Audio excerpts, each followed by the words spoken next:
শোনো শোনো শোনো, এই দেখো অসুখের নাম করে অনেকদিন ধরে আমাকে খালি হয় চিকেন স্টু আর নয় ওই ঝোল, একেবারে পাতলা ঝোল খাওয়াচ্ছে মাছ। আমি আর আজকে ওইসব কিচ্ছু খেতে পারবো না, খাবোই না। তাহলে কি খাবে? আর একটু কিছু কষা কষা করো না, সে একটু বেশ খেয়ে যাতে তৃপ্তি পাই। ঠিক আছে, হ্যাঁ, আমি রসা কষাই খাওয়াবো রসা আজকে কষাই। তোমাকে। সারা রাত ভেজানো কাবলি ছোলা এমন ভাবে সেদ্ধ করব যাতে সেদ্ধ হবে কিন্তু গলে যাবে না।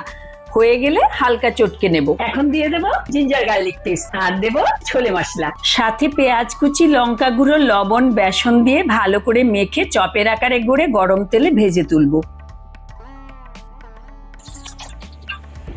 প্যানে তেল গরম করে বেশি করে পেঁয়াজ টমেটো ভেজে জিঞ্জার গার্লিক পেস্ট, ছোলে মশলা, হলুদ লঙ্কা, ধনে গুঁড়ো, লবণ দিয়ে 3 মিনিট কষিয়ে ঝোল দিয়ে ফুটে উঠলে কাঁচা লঙ্কা, চিনি, ঘি দিয়ে রান্না করে উপর থেকে রোস্টেড কাসুরি মেথি ছড়িয়ে ভাত, রুটি, লুচি, পোলাও, জিরা রাইসের সঙ্গে পরিবেশন করে দেব।